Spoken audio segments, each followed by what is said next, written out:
Kээ жерде ошо 50 миң доллар, 100 миң долларга чейин деп сатылып жүрөт. Менин боюм өзү 1.75 да. Анан салыштырып көрсөңөр болот, канчалык чоң экен. Бул баягы Манас Ниязов минген ат экен да. Бул Шторм. ошо 5 миң доллардан 30-40 миң долларга чейин баланс. Минсең аябай өзүңдү чоң сезип, эр жигит сезет экенсиң да. Анаштар сыялып алышы мүмкүн. Суук тийгенин натыйжасында. Суук тийип калат. Агровитазия YouTube каналынын катталуучулары. Бүгүн биз асыл тукум жылкылар жөнүндө сөз кылабыз. Буларга ветеринардык жактан кандай камсыздоо керек? Булардын баалары, өзгөчө асыл тукумдар тууралуу сөз кылабыз. Андыктан биз менен бирге болуңуздар. Достор, мынакей биз азыр жылкы фермасына келдик. Гүлүкбек байке өзекөз. Гүлүкбек байке ветврач кененирээк тааныштырып бермекчи. Кандай жылкыларды кароодогу кемчиликтер, артыкчылыктар кандай караш керек, кандай багыш керек, асыл тукум жылкыларды кандай өзгөчөлүктөрү бар, мына ошол тууралуу сөз кылабыз. Гүлүкбек байке. Кичине болсо да сиздерге ошол өзүмдөн практикаман өткөн маалыматтарды ошо сиздерге, фермерлерге жеткирүүнү туура көрдүм. Жүрүңүз анда, жылкыларды көрүп чыгалы. Бул порода, Будён породасы, Россиядан келтирилген. Будён породасы ошо Ростовский областта ошол жерден таркаган. 1948-жылы атайын порода деп чыгарылган. Бул негизинен ошол мезгилде ошол армияга колдонулган. Андан кийин азыркы мезгилде ошол көбүнчө спорттук мелдештерге колдонулат. Бул аябай шамдага келет. Ошо салмагы 400 килограммдан 600 килограммга чейин болот. Боюнун бийиктиги 1.60-дан 1.75-ге чейин чоңоёт. Булардын баасы канча? Базарда негизи? Базарда ар кандай баланат. Средний ушу 5 миң доллардан 30-40 миң долларга чейин баланат. Аябай бою да чоң болот экен булардын. Бою ошол айттым го, немеси 1.60, анан 1.75-ге чейин, кээ бирлери 1.80-ге чейин чоңоюшу мүмкүн. Анан аябай мындай шамдага келет. Уруу бойлуу болот. Өзү кичинекей көрүнгөнү менен бою бийик болот. Ошол Ростовдон чыгарылганда бул атайын ошо спорттук иш-чараларга колдонулат азыркы учурдачы. Ошол пародасы өзгөчө экен. ооба, порода өзгөчө. Минсек болот бекен? Минсеңиз болот, этияттап миниңиз секин.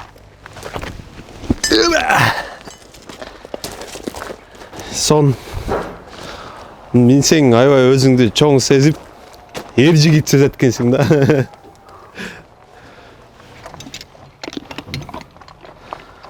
Чоң экен. Менин боюм өзү 1.75 да.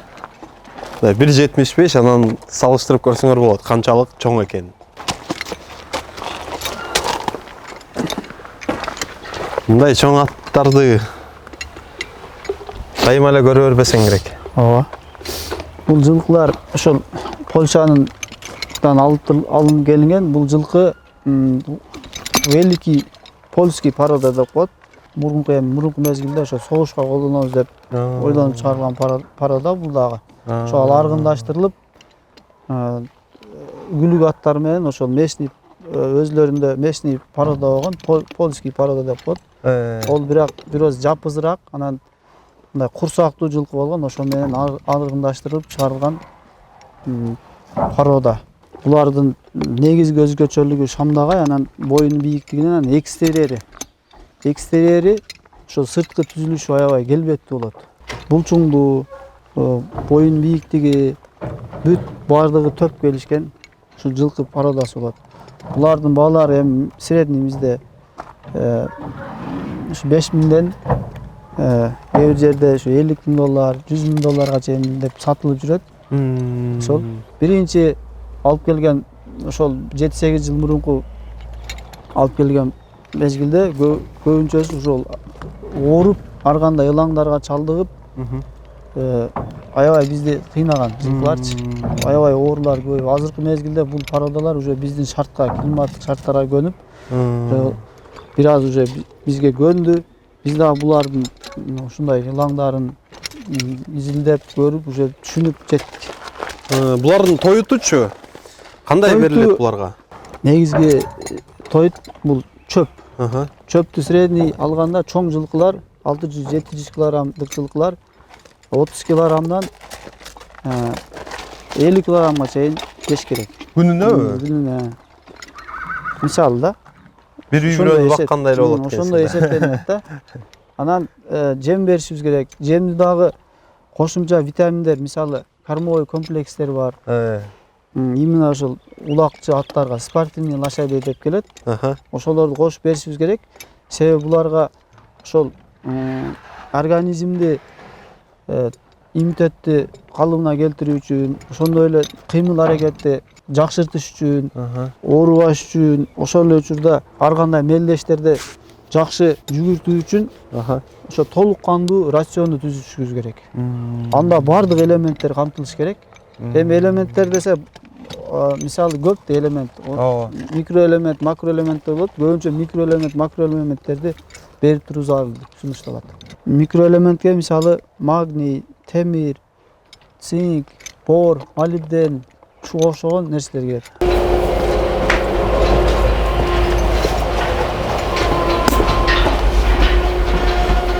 Азыркы ушул этапты, бул азыркы этапты, бул улакка даярдоо процесси деп коебуз да. Бул процессте ошол мисалы семиз ат,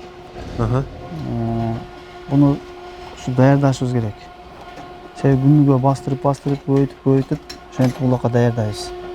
Анан бул сууту келген мезгилде бул ат чабылат улакка. Бул мындайча айтканда аламан улактын аты.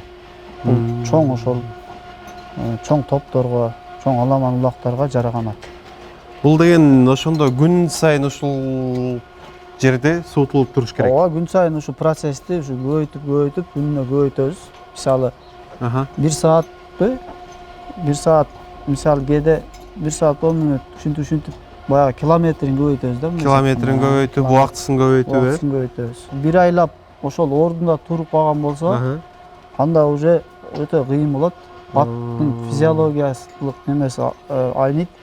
Процесс зат алмашуу уже иштебей калат да, ошонун натыйжасында атта аябай чоң өзгөрүүлөр болот. Ат арыктап кетет, тез ичи ооруп калышы мүмкүн.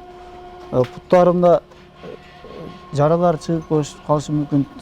Ылдыйкы конечностьгечи. Ам бизде кыргыздарда май түшүп калды деп коет. Өзү негизи ал май түшпөйт. Семиз минилгендиги үчүн, семиз чабылгандыгы үчүн ошондой организмде процесстер жүрөт. Система ошону бузулат. Мисалы мына порода дагы бул донский порода деп коет. Бул порода ростовский, ошол Ростов, Россиянын Ростов жергесинен келтирилген. Ал жерде ошол конный заводдор көп Ростовдо. Данчак породасынын негизги өзгөчөлүктөрү булар аябай Шамдагай келет дагы. Ошол местный орус жылкысы менен ушу түрк дагы бир эки породанын аргындашканынын негизинде келип чыккан делет. 19-18 кылымдарга таандык деп жүрүлөт. Бирок породаны ошол 1910-жылдарда ошол официалдуу түрдө ушу данчак деп бекитилди деп жүрөт маалыматтарда. Булчу? Бул эле ошол данчак породасында. Бул баягы Манас Ниязов минген ат экен да. Шторм. Ошо Шторм деген жылкы. Ошол 5-5 деген бизде ошо кыргыздарда 5-5 деген улактын түрүнө катышып жүрөт. Бул аябай Шамдагай жылкы. Бул бою кичинекей болгону менен булар породанын өзгөчөлүгү, данчак породанын өзгөчөлүгү. Ушу боюнда, например, 1.45-тен 1.60-га чейин де бой болот. Породанын өзгөчөлүгү, боюн бийиктиги. Анан негизги өзгөчөлүгү аябай күлүк болот.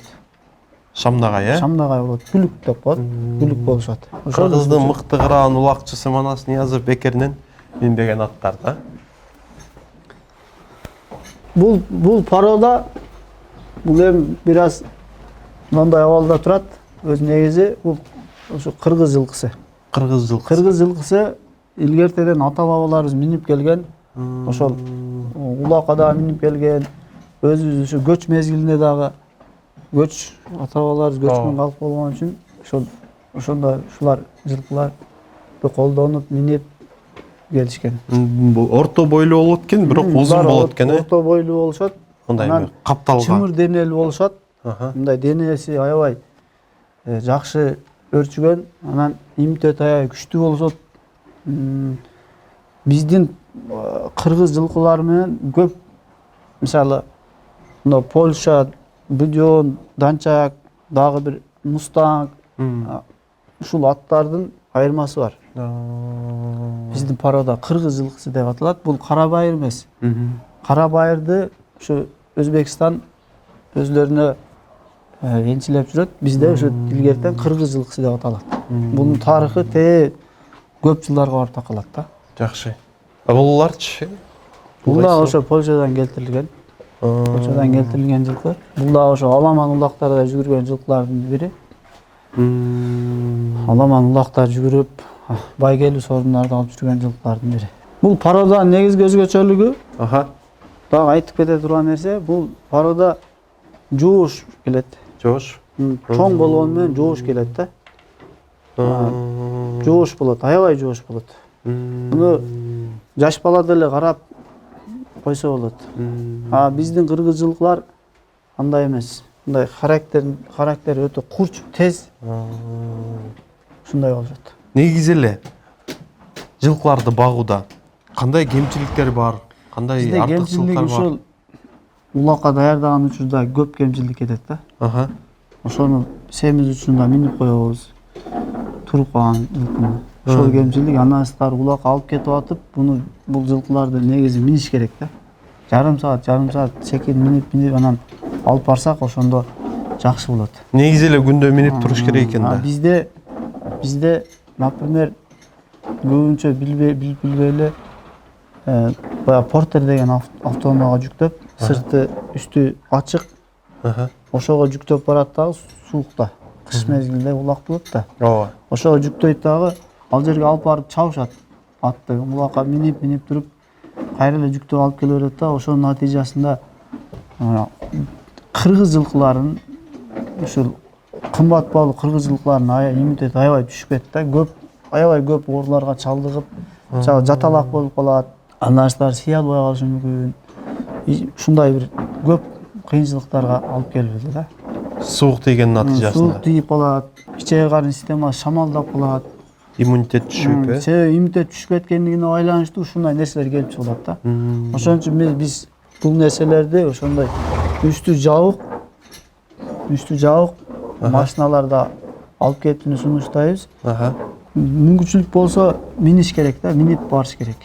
Кичине минип коюш керек, ошондо даяр болуп калат. Жакшы. Бул жылкыларды багууда кандай дарыларды колдонуш керек? Жылкыларды багууда негизинен жылкыларда азыр ошо улаңдар, мен айтып аткандай улаңдар көбөйүп, күндөн күнгө көбөйүп кетет. Ар кандай жолдор менен дарылап атабыз. Анан жылкыны негизи бардык эле дарыны жылкыларга сайып колдонууга туура эмес. Атайын ошо ветврачтын көзөмөлүндө, анан мисалы дары-дармекте өзүнүн инструкциясы бар. Ошону карап туруп колдонгонубуз жакшы. Ошо мисалы ооруп калган учурда сөзсүз түрдө ветврачка атайын адистерге кайрылышыбыз керек. Анан кийин ошол ветврач рецепт жазып, ошонун негизинде гана колдонушубуз керек. Ар кандай туура эмес дарыларды колдонсок, биз мындай жылкыларга кээ бир учурда өлүмгө чейин алып келген учурлар болгон да. Жылкынын ээси, мисалы ат баккан адамдар ошо түшүнбөй, ошо туура эмес колдонгондун натыйжасында ошол нерселер келип чыгат. Сөзсүз специалисттерге, ошо ветврачтарга кайрылып, ошолордон рецепт алып, көрсөтүп, диагноз койдуруп, ошолорго кайрылыш керек. Туура. Себеби азыр бул тирүү нерсе да. Тирүү нерсе, ошого мындай буга олуттуу көз караш менен мамиле кылыш зарыл. Түшүнүктүү. Рахмат. Урматтуу Агровет Азиянын катталуучулары, биз сиздерге мал чарба боюнча, агросфера боюнча эң керектүү, эң кызыктуу маалыматтарды чыгарганга аракет кылып атабыз. Андыктан биздин Агровет Азия YouTube каналыбызга сөзсүз катталыңыздар. Жана сиздерден лайк, комментарий күтөбүз. Билип коюңуздар, биз Агровет Азия жөн гана дары-дармектерди сатпайбыз, биз дыйкандарды, фермерлерди өнүктүрөбүз. Андыктан дайыма биз менен бирге болуп, эң керектүү маалыматтарды алып туруңуздар. Кийинки видеороликтерден көрүшкөнчө сак саламатта туруңуздар. Чоң рахмат.